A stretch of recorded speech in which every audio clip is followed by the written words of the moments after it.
இல்லையா சொல்லுவோமா? இப்படி தன்னைத்தானே தாழ்த்தின ஒரு 4 பேரை பார்க்க போகிறோம். ஓ, இப்போத்தான் 4 பேருக்கு ஆரம்பிக்கிறாரா? ஐயோ, எவ்வளோ நேரம் போட்டு அறுப்பாரோ தெரியலையே அப்படின்னு பயப்படாதே. சுருக்கமாக சொல்லிடுறேன். 4 பேர். முதல்ல வாசிங்க 1 ராஜாக்கள் புஸ்தகம் 21வது அதிகாரம்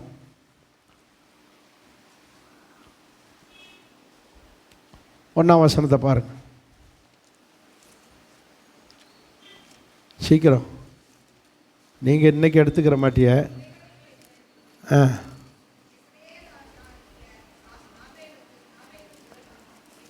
1 ராஜாக்கள் 21ஆம் அதிகாரம் 1ஆம் வசனத்தில் ஆகாப் என்பவன் யாராக இருக்கிறான்? சமாரியாவிலே இஸ்ரவேல் தேசத்தில் யாராக இருக்கிறான்? ராஜாவாக இருக்கிறான். இவனுடைய அரண்மனைக்கு பக்கத்தில் 10 கோத்திரமாகிய இஸ்ரவேல் வடக்கு ராஜ்யத்துக்கு இவன் யாராக இருக்கிறான்? ராஜாவாக இருக்கிறான். ராஜாவாக இருக்கிறவன் பேர் என்ன? ஆகாப். நேற்றைக்கு போன வாரம் இதைத்தான் சொன்னேன். அதனுடைய ரிலேட்டட் தான். இந்த ஆகாப் ராஜாவுடைய அரண்மனைக்கு பக்கத்திலேயே ஒரு தோட்டம் இருக்குது, அருமையான திராட்சை தோட்டம். அது யாருடைய தோட்டம்? நாபோத்துடைய தோட்டம். யார்? நாபோத். இப்போ ஒரு நாள் இவனுக்கு தூக்கம் வராமல் அப்படி மேலே அரண்மனையில் ஏறி அப்படியே பார்க்கான். அப்படி பார்க்கும்போது அருமையான திராட்சை தோட்டத்தை பார்த்தான். உடனே இவனுக்கு என்ன வந்துருச்சு? ஆசை வந்துருச்சு. ஆசை வந்த உடனே என்ன செஞ்சான்? இதை அப்படியே நம்ம வாங்கி என்ன தோட்டமாக மாற்றிட்டா நல்லது. கிறுக்கு போய் 10 ரூபாய்க்கு சந்தை வாசலில் விற்கிது. என்னென்ன கீரை வேணாலும் வாங்கலாம். ஹலோ, அல்ல இல்லையா சொல்லுங்க. சந்தையில் விற்கிது இவ்வளோ கீரை. ஆனால் அவன் கீரை தோட்டத்துக்கு அவ்வளோ முக்கியத்துவம் கொடுக்குறான். எதை அழிச்சிட்டு உண்டாக்க போகிறேன்? நம்ம ஆட்களுக்கு தான் கீரையோடைய 10 ரூபாய்க்கு விற்கிறனால கீரையோடைய அருமை தெரிய மாட்டேங்குது. ஒரு கட்டே 10 ரூபா தானே. கீரை எவ்வளவு சத்தான உணவுன்றது நமக்கு தெரியலை. கேப்பக்கூழு தானே, கம்மங்கூழு தானே, 10 ரூபா தானே ஒரு செம்பு, ஒரு டம்ளரு 10 ரூபா இருக்கு. ஆனால் அதுதான் என்னது? ஹார்லிக்ஸ்ன்னு தெரிய மாட்டேங்குது. ஹார்லிக்ஸ் எது? கம்பில் தான் செய்யுது ஹார்லிக்ஸு. கம்பை பொடி தான், கம்ப மாவு தான். அதான் அங்கே கம்மங்குழா ஹார்லிக்ஸாக தண்ணியில் கலக்கி கொடுக்குறோம். புரிய மாட்டேங்குது. சத்து எதுன்னு நம்ம ஆட்களுக்கு தெரியலை. வெள்ளையாக அப்படி பலன்னு அப்படி சோறை கொண்டு வந்து கொட்டினோடனே வெள்ளையை கண்டவுடனே நம்ம ஆட்கள் மயங்கிறாங்க.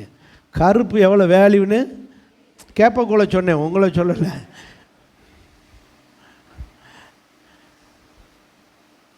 எவ்வளோ சத்தானது கேப்பக்கூழ். அது கருப்பாக இருக்கிறதுனால மதிப்பு இல்லை. சரி, போகட்டும். இந்த ஆகாப் ராஜா கீரை தோட்டமாக்குறதுக்காக எதை அழிக்க பார்க்குறான்? திராட்சை தோட்டத்தை. அதை விலைக்கு கேட்குறான். அவன் கூப்பிட்ட உடனே அவன் கேட்டான், ஐயா, இது பூர்வீக சொத்து, இது தலைமுறையாக இருக்குது, எங்கள் தாத்தா சொத்து, எங்கள் அப்பா அனுபவிச்சார், இப்போ நான் அனுபவிச்சுக்கிட்டு இருக்கேன், இன்னும் என் பிள்ளைகளுக்கு தான் அதை அனுபவிக்க முடியும், நான் இடையில விற்கவே கூடாது, இது பூர்வீக சொத்து அப்படின்னு சொல்லிட்டான். உடனே உனக்கு சாப்பாடவே உள்ளே போக மாட்டேங்குது.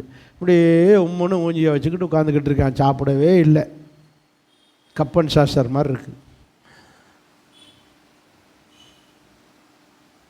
இப்படி மூஞ்சியை வச்சுக்கிட்டு உட்காந்துக்கான். பொண்டாட்டிக்காரி வந்தா, ஏசபெல், ரட்சிக்கப்படாத இந்து பொண்ணு, பாகால கும்பிட்றது, ராஜாவுடைய மனைவி ராணி. அவள் ராணி ஆனால் இந்து.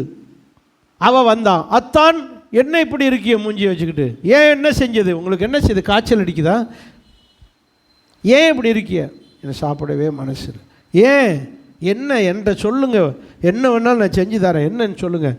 நான் நைஸாக பொட்டில் தவித்தான். நம்ம அரண்மனைக்கு பக்கத்தில் ஒரு திராட்சை தோட்டம் இருக்குது, அது நாபோத்துடைய தோட்டம். நான் கேட்டேன், அந்த பேர் கொடுக்க மாட்டேன்றான். ஒரு அரசனை பாருங்க. பைபிள் சொல்லுகிறது, நீ உன் மனைவி இடத்தில் உன்னை விற்று போட்டாய். வாசிங்க அந்த வசனத்தை பாருங்க. 20ஆம் வசனம்.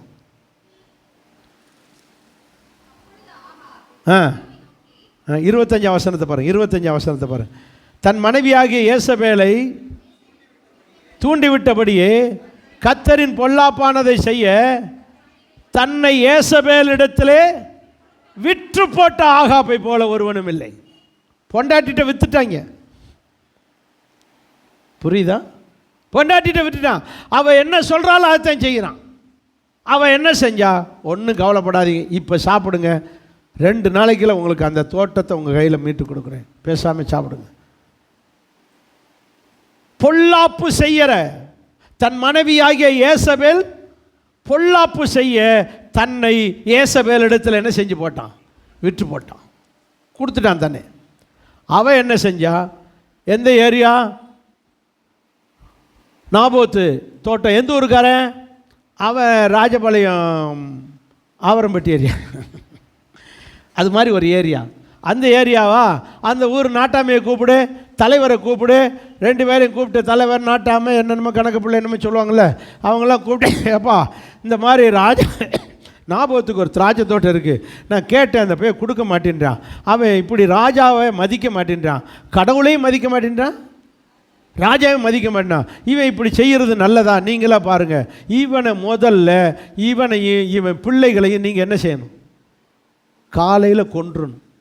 ஊர்க்கூட்டத்தை கூடி ராஜாவையும் தேவனையும் மதிக்காததனால் உன்னை ஜனத்துக்குள்ளே ஒருவனாக இராதபடி உன்னை என்ன செய்வோம், கல்லெறிஞ்சு கொள்ளுவோன்னு சொல்லி இந்த நாபோத்தையும் அவன் மகனையும் கூப்பிட்டு ஊர்க்காரங்கெல்லாம் சேர்ந்து கொண்டுட்டாங்க. ஊர்க்காரங்கெல்லாம் சேர்ந்து கல்லெறிஞ்சே கொண்டுட்டாங்க. செத்த உடனே இப்போ தோட்டத்துக்கு வாரிசே இல்லை, தோட்டத்தை ஏசபேல் எடுத்துக்கிட்டான். இப்போ போய் சொல்கிறான் ஆகாப் ராஜா கிட்ட, ராஜாவே, அத்தானே, சட்ட பித்தானே, நீங்கள் எழுந்து இனி தைரியமாக சாப்பிடுங்க, திராட்சை தோட்டம் எங்கே வந்துருச்சு, நம்ம கைக்கு வந்துருச்சு, நீங்கள் கீரை தோட்டம் வச்சுக்கிட்டாலும் சரி, உங்களே கொண்டு போய் அதில் அடக்கம் பண்ணாலும் சரி, உனக்கு பிரச்சனையே இல்லை, உன் கைக்கு வந்துருச்சு, தைரியமாக இருந்தான். உடனே மூஞ்சி சிரிக்குது பாருங்க. யாருக்கு? ஆகாப்புக்கு. அப்படியே மல்லிகைப்பூ பூத்தது மாதிரி, ரோஜா பூ மலர்ந்தது மாதிரி மூஞ்சி இப்படி போகுது, சிரிக்குது. இப்படித்தான் சிரிச்சுக்கிட்டு அப்படியே சாப்பிட்டுக்கிட்டு இருக்கிறான். கர்த்தர் எலியா தீர்க்கதரிசி அனுப்பி வைக்கிறார். வாசிங்க. எலியா தீர்க்கதரிசி அனுப்பி வைக்கிறார். அங்கே போய் எலியா தீர்க்கதரிசி சொல்லுகிறான். என்ன சொல்லுகிறான்? நீ இப்படி கர்த்தரின் பார்வைக்கு பொல்லாப்பானதை செய்தபடியால் நீ கொல்லப்படுவாய், உன்னுடையதானே மனைவி கொல்லப்படுவாள், உன்னையும் உன் பிள்ளைகளையும் கொன்று வீதியிலே போடுவார்கள். பார்த்தீங்களா? 13ஆம் வசனத்தில் 13, 14 அங்கே என்ன செய்யப்பட்டிருக்கு?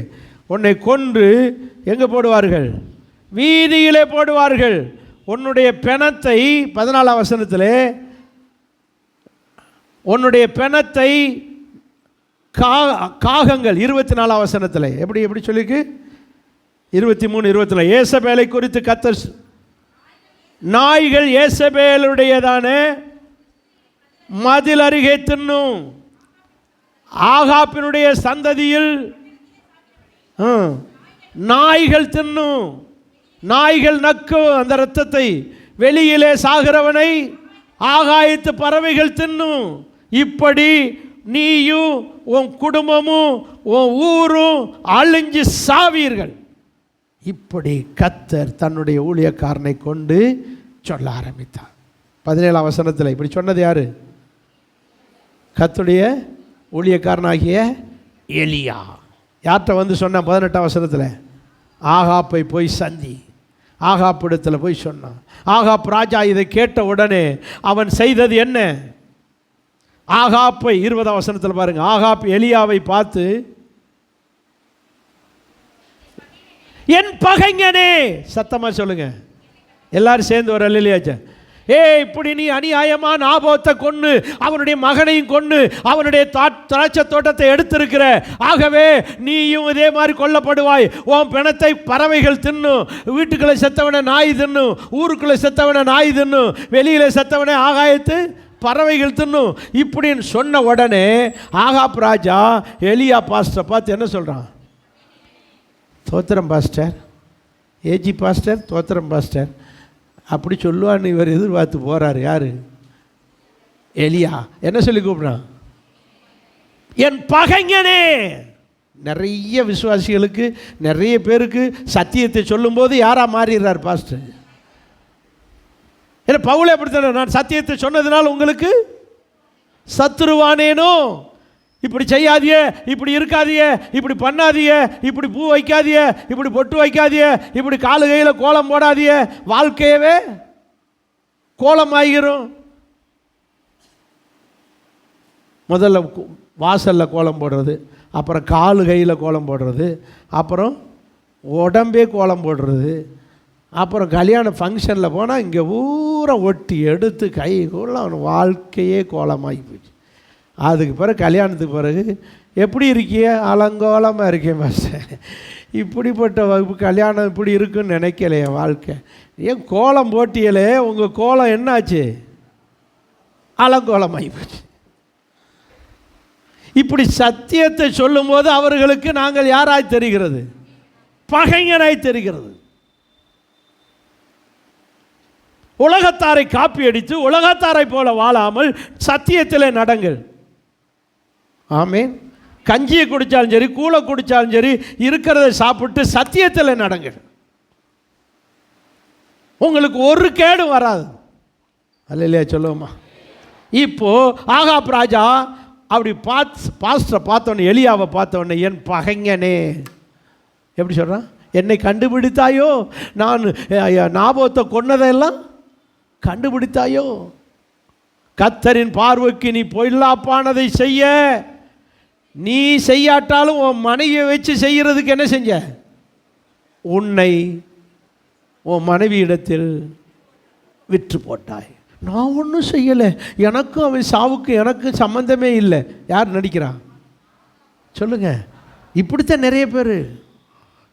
அவர் ரசிக்கப்படாத எங்கள் வீட்டுக்காரர் தான், நான் இதெல்லாம் எனக்கு தெரியாது, என்ன நடந்துச்சு, நடிக்காத. நீ உன்னையும் உன் கணவர்கிட்ட என்ன செஞ்சிருக்க? விற்று போட்டாய். நீ இதை செய்ய உன் மனைவி இடத்தில் விற்று போட்டாய். உன் குடும்பத்தில் உள்ளவங்ககிட்ட இந்த பொல்லாப்பை செய்ய விற்று போட்டாய். எங்கள் அண்ணன் தம்பி மாதிரி ஏதோ பண்ணியிருப்பாங்க, நாங்கள்லாம் இப்படி செய்கிறவங்களே, நாங்கள்லாம் கிறிஸ்தவர்கள். டாடா உன் தம்பியை வச்சு செய்ய வைக்க உன் தம்பி இடத்துல உன்னை விற்று போட்டாய். பொல்லாப்பு யார் செய்ய காரணம் என்பது யாருக்கு? கர்த்தருக்கு தெரியும். கர்த்தருக்கு தெரியும். பிள்ளைகளை வச்சு மகனை வச்சு செய்ய வச்சுவிட்டு நல்ல பிள்ளை மாதிரி சபைக்குள்ள நடிக்கிற. நான் உங்களை சொல்ல, ஆகாப்ப சொன்னேன். ஆகாப்புராச்சும் நல்ல மாதிரி சாமுவேல்கிட்ட என்ன செய்ய, எலியாட்ட நடிக்கிறான். செய்ய சொன்னதே இவன் தான், உம்முன்னு மூஞ்சியை வச்சுக்கிட்டு. புரிஞ்சவங்க அல்லையா சொல்லுங்க? ஸோ மறைமுகமாகவோ நேரடியாகவோ நாம் பொல்லாப்புக்கு உடன்படவே கூடாது. புரிஞ்சவங்க அல்லையா சொல்லுங்க? இதன் விளைவு என்ன? நீ பாரு, ஒரு மாதத்துக்குள்ள பாரு, ஒரு வாரத்துக்குள்ள பாரு, ஒரு வருஷத்துக்குள்ள பாரு, ஓ பேன ரோட்டில் கிடக்கும், நாய் திங்கும், கழுகு திங்கும் அப்படின்னு சொன்ன உடனே ஐயோன்னு சட்டையை கிழிச்சுக்கிட்டு 27ஆம் வசனத்தில் வாசிங்க. ஆகாப் இந்த வார்த்தைகளை சொன்ன உடனே, கேட்ட உடனே தன் வஸ்திரங்களை கிழித்து கொண்டு, தன் சரீரத்தின் மேல் போட்டிருந்த ரெட்டை போர்த்தி கொண்டு உடனே சனிக்கிழமை பாஸ்டிங் பீரியடுக்கு வர ஆரம்பிச்சிட்டான். அது வரைக்கும் பாஸ்டிங் பீரியடுக்கே வர்றது கிடையாது. உபவாசம் பண்ணி பார்த்தீங்களா, தாழ்மையாய் நடந்து கொண்டான். இப்படி அவன் தன்னை தாழ்த்துகிறதை கர்த்தர் கண்டு இப்போ மறுபடி எலியா பாஸ்டர்ட்ட சொல்றாரு, ஆகாப் எனக்கு முன்பாக தாழ்த்தினதை. அப்போ நீங்களும் நானும் கர்த்தருக்கு முன்பாக தாழ்த்த பழக வேண்டும். ஏதோ தெரிஞ்சோ தெரியாமலோ தப்பு நடந்து போச்சு, ஆகாப் நாபோத்தை கொன்னுட்டாச்சு, அதுக்கு என்ன ரெமடி? நீ உடனே தப்பை ஒத்துக்கிட்டு கர்த்தர்ட்ட தன்னை தாழ்த்தணும். அல்லையா சொல்லுங்க? இதுதான் வழி. இப்படி தாழ்த்தினதினால் தப்பிச்சிட்டான். வாசிங்க கீழே. தன்னை தாழ்த்தினபடியினால் 29ஆம் வசனம். இப்படி கர்த்தருக்கு முன்பாக அவன் என்னை தாழ்த்தினபடியினால் நான் அவன் நாட்களிலே இந்த பொல்லாப்பை வரப்பண்ணாமல் அவன் குமார நாட்களிலே வரப்பண்ணுவேன், அவன் வீட்டின் மேல் வரப்பண்ணுவேன். புரிஞ்சவங்க அல்லையா சொல்லுங்க? எல்லாரும் சேர்ந்து ஒரு அல்லையா சொல்லுங்க? இப்போ தூக்கு தண்டனை கிடையாது, ஆனால் என்னைக்கா இருந்தாலும் தண்டனை. புரிஞ்சவங்க அல்லையா சொல்லுங்க? அதே நம்ம தேவன், நீதி உள்ள தேவன்.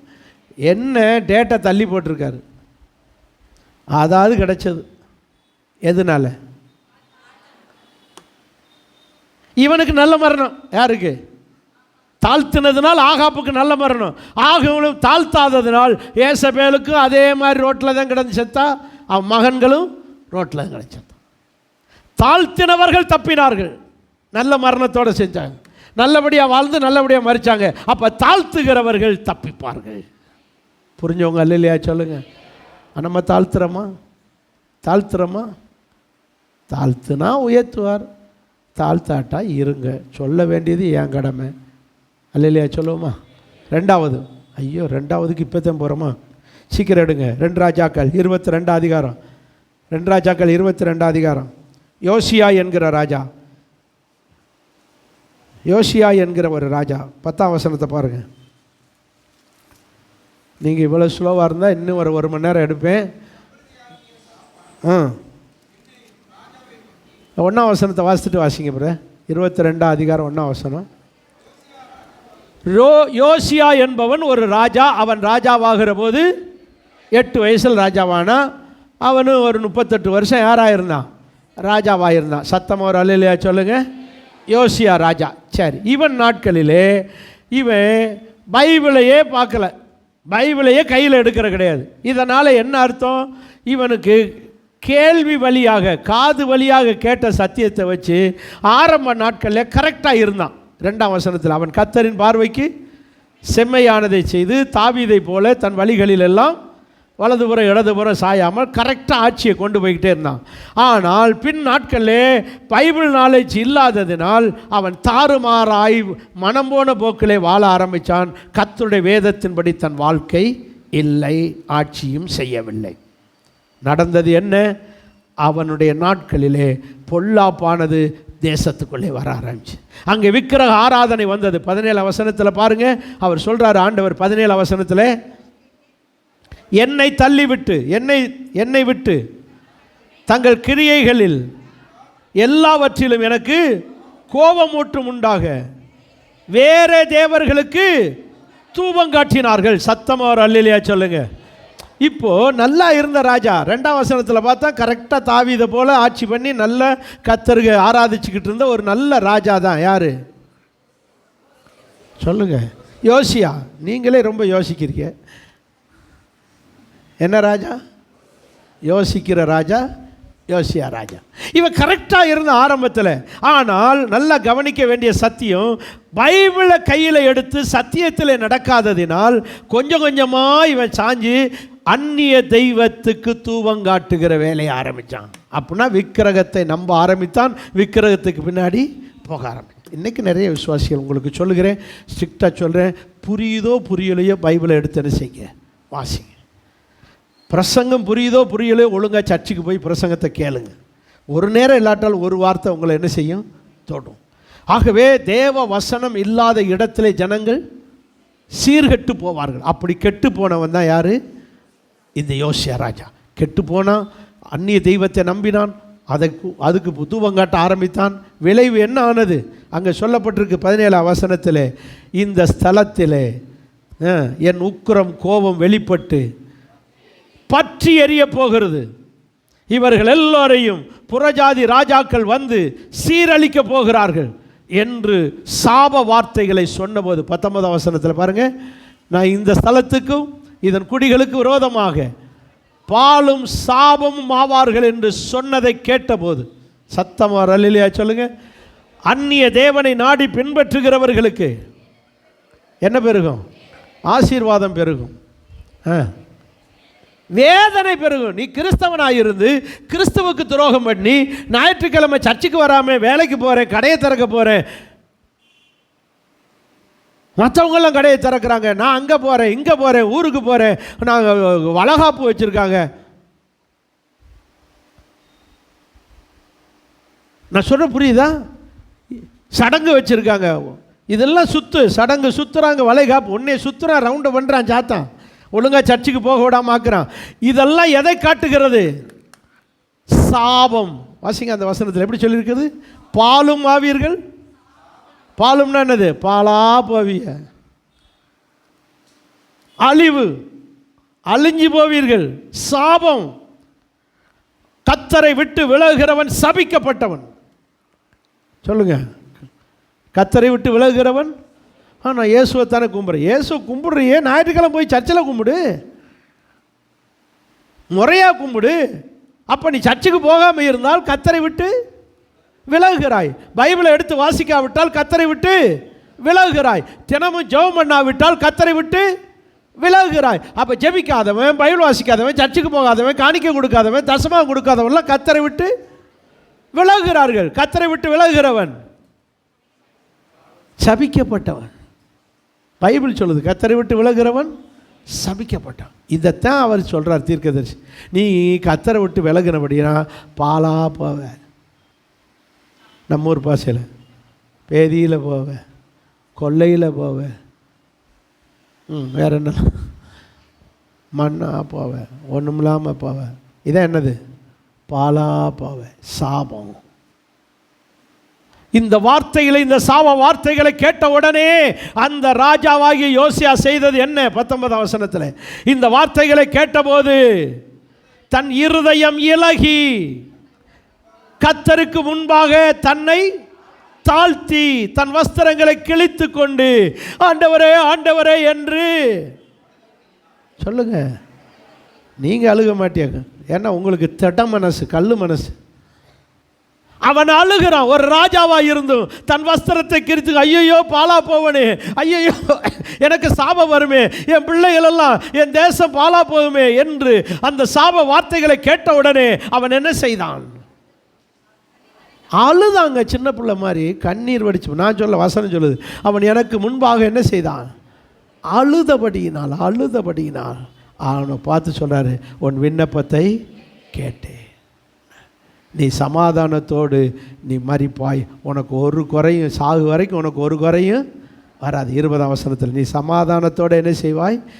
கல்லறைக்கு போய் சேருவாய், ஒன்றும் வராது, நீ நல்லா இருப்பேன்னு கர்த்தர் இந்த யோசியா ராஜாவுடைய சாபம் வராதபடி, அவனுக்கு ஒன்றும் பாழாகிற காரியம் நடக்காதபடி மனுஷனை ஆசீர்வதித்தார். எப்போ? அப்போ தாழ்த்தினார். நம்ம வாழ்க்கையிலே இருக்கிற சாபமோ, வந்துக்கிட்டு இருக்கிற சாபமோ எல்லாம் மாறும். எப்போ தாழ்த்துறதுன்னா எப்படி? அழுதான். என்ன செய்தான்? அழுது ஜெபிச்சான். ஆண்டவரே நீ மன்னிமா, தெரியாமல் பண்ணிட்டப்பான்னு அழுது தன்னை தாழ்த்தி ஜெபிச்சா. அது வேலை வியாதியாக இருக்கலாம், அல்லது கடனாக இருக்கலாம், அல்லது பிரச்சனையாக இருக்கலாம், கஷ்டங்களாக இருக்கலாம். எதுவாக இருந்தாலும் கர்த்தர் சாபத்தை மாற்றி உங்கள் வீட்டை, உங்கள் குடும்பத்தை, உங்கள் தொழிலை ஆசீர்வதித்து உங்களை உயர்த்த அவர் உண்மையுள்ள தெய்வமாக இருக்கிறார். 3வது 2 நாளாகமம் 12ஆம் அதிகாரம் 1ஆம் வசனம். 5 நிமிஷம் எக்ஸ்ட்ரா ஆகும், நீங்கள் லேட்டாக தான் வந்தீங்க. 12ஆம் அதிகாரம் 1ஆம் வசனம். ரெகோபயாம் தன் ராஜ்யத்தை திடப்படுத்தி பலப்படுத்தி கொண்ட பின்பு. யார் இந்த ரெகோபயாம்? சாலமோனுடைய மகன், தாவீதுடைய பேரன். பரவாயில்லையே, அல்லையா சொல்லுங்க. சரி, சாலமோனுக்கு பிறகு நாடு 2ஆ உடைகிறது. சாலமோனுடைய தளபதி யெரொபயாம் 10 கோத்திரத்தை வளைச்சி பிடிச்சி ஒரு நாடாக்கிட்டான். சாலமோன் மகனுக்கு 2 கோத்திரம் தான் கிடச்சது, ஒன்று யூதா, இன்னொன்று பென்யமீன். ஸோ இந்த எருசலேமில் அவங்க அப்பா ஞாபகார்த்தமாக ராஜாவாக உட்காந்துக்கிறேன். இந்த சாலமோன் இந்த மகனாகிய ரெகோபயாம் ஆட்சி பண்ணி கொண்டு இருக்கும்போது என்ன நடந்துச்சுன்னு இப்போ சொல்ல நேரம் இல்லை. சரி, இருந்தால் சுருக்கமாக சொல்கிறேன், சீக்கிரம் கவனிங்க. இந்த மனுஷன், இந்த ரெகோபயாம் சாலமோனுடைய மகனாகிய ஈவனுடைய நாட்களிலே எல்லோரும் இந்த யூதா கோத்திரத்து மனுஷர்கள் எல்லோரும் 5ஆம் வசனத்துக்கு வாங்க. யூதாவின் பட்டணங்களிலும் எருசலேமை சுற்றிலும் உள்ள மேடைகளின் மேல் தூபங்காட்ட. எதை வாசிக்கிறீங்க? 2 நாளாகவும் 12:5. 2 நாளாகவும் 12:5. சார், நான் தான் தப்பாக வாசிக்கிறேன், வாசிங்க.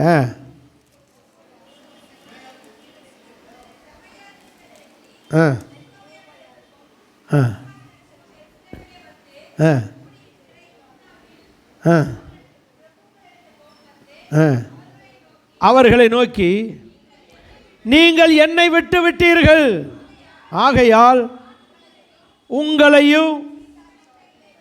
உங்களை சீசாக் என்கிற அசீரிய ராஜாவின் கையிலே விட்டுவிட்டேன். நீங்கள் என்னை விட்டு விட்டதினால் உங்களையும் விட்டு விட்டேன்னு சும்மா சொல்லலை. யார்கிட்ட விட்டு விட்டேன்? அசீரிய ராஜாவாகிய சீசாக்கு இடத்துல விட்டு விட்டேன். அவன் மோசமானவன். யார்? அசீரிய ராஜா. ஐயோ, ஈவு இறக்கம் இல்லாத. அவங்களுக்கு தலைநகரம் நினிவே. எது? அசீரியாவின் தலைநகரம். அங்கே தான் போக மாட்டேன்ட்டார். யார்? யோனா. அந்த அளவுக்கு மோசமானவை. போவே மாட்டேன், என்னை கொன்றுவானுங்க அப்படின்னு பயந்தார். யார்? அம்புட்டு ஆர்எஸ்எஸ் காரப்பேலு. என்னை கொன்றுவாங்க, அங்கே போக மாட்டேன் அப்படின்னு பயந்தார். யார்? அப்படிப்பட்ட ஆட்கள். நீங்கள் என்னை விட்டு விட்டால் அவங்ககிட்ட ஒப்படைச்சிருவேன். யார்கிட்ட? சின்ன பிள்ளைகள் ஒழுங்காக சோறு குடிக்க சாப்பிடலன்னா நினச்சோம், ஒழுங்காக சாப்பிடு, இல்லைன்னா பூச்சாண்டிகிட்ட பிடிச்சி கொடுத்துரு சொல்லுவாமா? ஒழுங்காக சாப்பிடு, உங்கள் மிஸ்ஸுக்கிட்ட சொல்லிடுவேன். கொஞ்சம் வளர்ந்து பள்ளிக்கூடம் போனோடனே யார்கிட்ட? மிஸ்ஸுக்கிட்ட சொல்லிடுவேன். இப்படியே சொல்லி சொல்லி பயங்காட்டுறது போல் இப்போ உங்களுக்கு எனக்கும் பயங்காட்டுறாரு. என்ன சொல்கிறாரு? ஒழுங்காக ஜெபம் பண்ணிரு, ஒழுங்காக சர்ச்சுக்கு வந்துரு, இல்லைன்னா சீசாக்காகிய பிசாசை பிடிச்சி கொடுத்துருவேன். தேவனுடைய பிள்ளைகளே, கர்த்தர் இந்த வார்த்தைகளை வேடிக்கையாக நான் சொன்னாலும் இதில் இருக்கிற ஆழத்தை பாருங்க. அப்படி அவர் சொன்ன உடனே 5ஆம் வசனத்தில் 6ஆம் வசனத்தில், அப்பொழுது இஸ்ரவேலின் ராஜாவும் இஸ்ரவேலின் பிரபுக்களும் தங்களை தாழ்த்தி. எல்லாரும் சேர்ந்து ஒரு அல்லேலூயா சொல்லுங்க. இந்த சின்ன பிள்ளைகள் ஒழுங்காக சாப்பிடு, இல்லைன்னா பூச்சாண்டிகிட்ட பிடிச்சி கொடுத்துருன்னு வாயை திறக்கும். இதே போல் இந்த ராஜாவும் பிரபுக்களும் தங்களை தாழ்த்துகிறார்கள். ஆண்டவரே எங்களை மன்னிங்கப்பா. நல்லா கவனிச்சு பாருங்க கர்த்தருடைய பிள்ளைகளை. கர்த்தருக்கு விரோதமாக இவங்க செஞ்ச பாவம் என்ன? அந்நிய தெய்வத்துக்கு தூபம் காட்டினார்கள். அப்படித்தானே? 5ஆம் வசனத்தில் என்ன செய்தார்கள்? தூபம் காட்டினார்கள். அந்நிய தெய்வத்தை நாட ஆரம்பித்தார்கள். கர்த்தருக்கு விரோதமான காரியங்களை செய்ய ஆரம்பித்தார்கள். உடனே அவர்கள் தங்களை தாழ்த்தின உடனே கர்த்தர் அவர்களை மன்னித்தார். அந்த ரெகோபயாமை ஆசீர்வதித்தார். வேதம் சொல்லுகிறது, அவனை ஆசீர்வதித்து. அந்த வசனத்தில் பாருங்கள், 7ஆம் வசனத்தை பாருங்கள். தங்களை தாழ்த்தினதை கர்த்தர் கண்டபோது, கர்த்தருடைய வார்த்தை செமையாவாகிய தீர்க்கதரிசிக்கு உண்டாகி, தங்களை தாழ்த்தினார்கள், ஆகையால் அவர்களை அழிக்க மாட்டேன். என் உக்கிரம் சீசாக்கை கொண்டு எருசலேமின் மேல் ஊற்றப்படாதபடிக்கு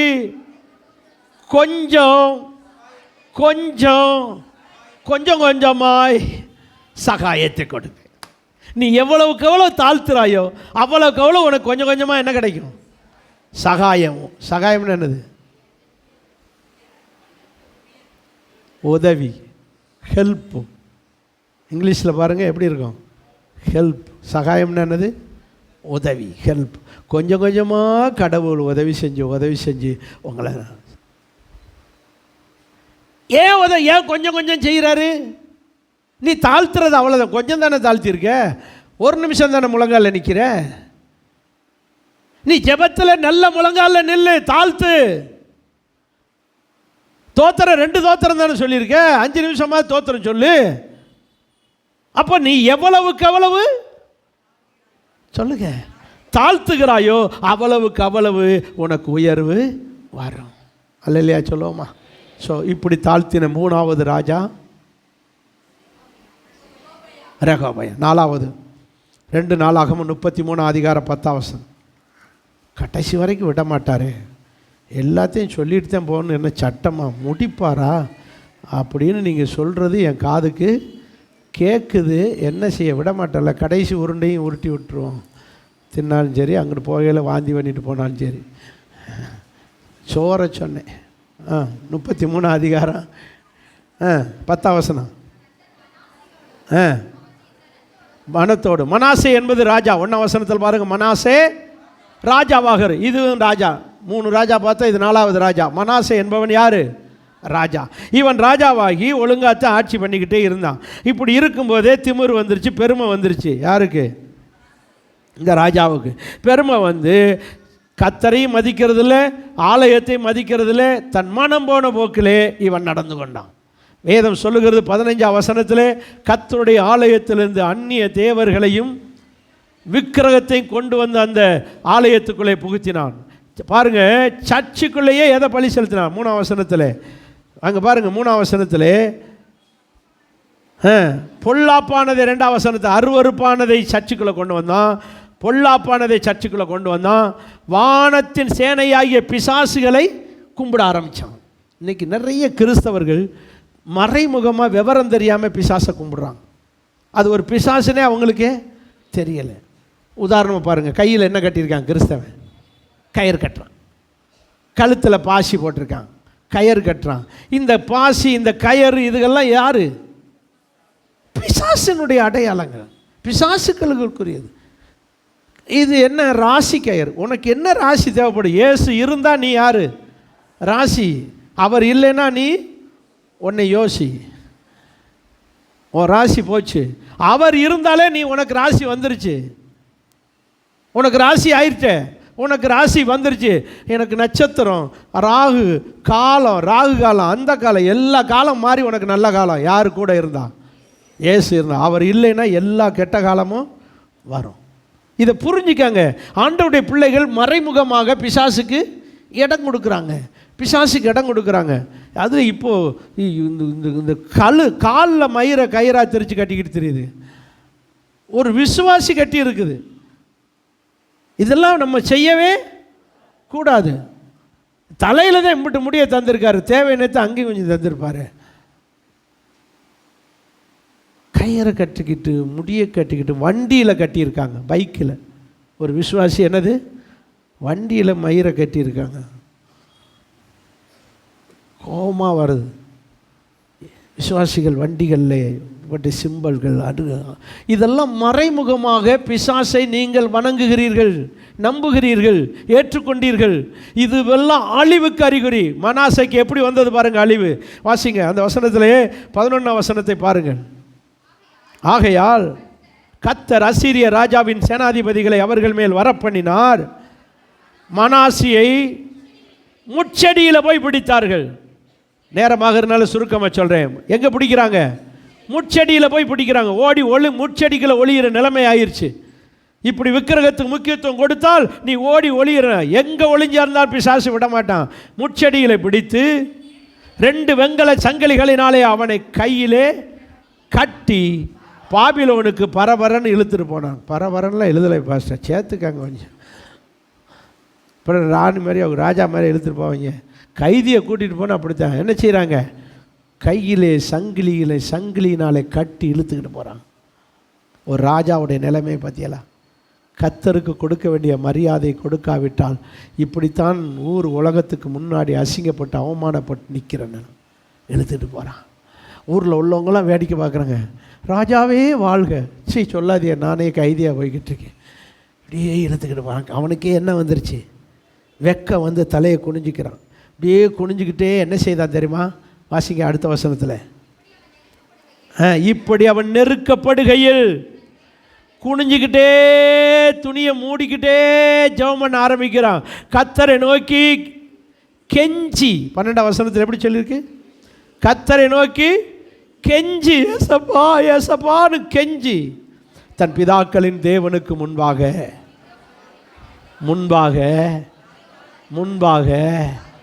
தாழ்த்தினான்.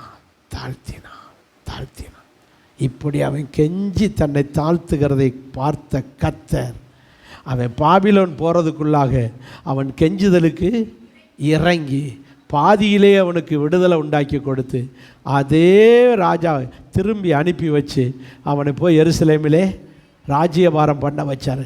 அவன் கைதியாக பாபிலோன் போகிறதுக்குள்ளாக விடுதலை கிடச்சி அவன் திரும்ப வந்து எருசலேமிலே யார் ஆயிட்டான்? எப்போ இது எப்படி கிடைச்சது? யாராவது ஜாமீன் எடுத்தாங்களா? வக்கீல் வந்தாங்களா? முன் ஜாமீன் கேட்டாங்களா? நோவன். வக்கீலும் கிடையாது, ஒருத்தரும் கிடையாது. ஒரே ஜெபம். தன்னை தாழ்த்தினான், கெஞ்சினான். நீங்களும் இதை செய்யுங்க. இந்த மாதம் அற்புதம் நடக்கும். நெறிந்த நாணலாக இருந்தாலும் நிமிர்த்தி வைப்பார், மங்கின தெரியா இருந்தாலும் நடக்க வைப்பார். தாழ்த்துவோம். கர்த்தருடைய உயர்வை பார்க்க போகிறோம்.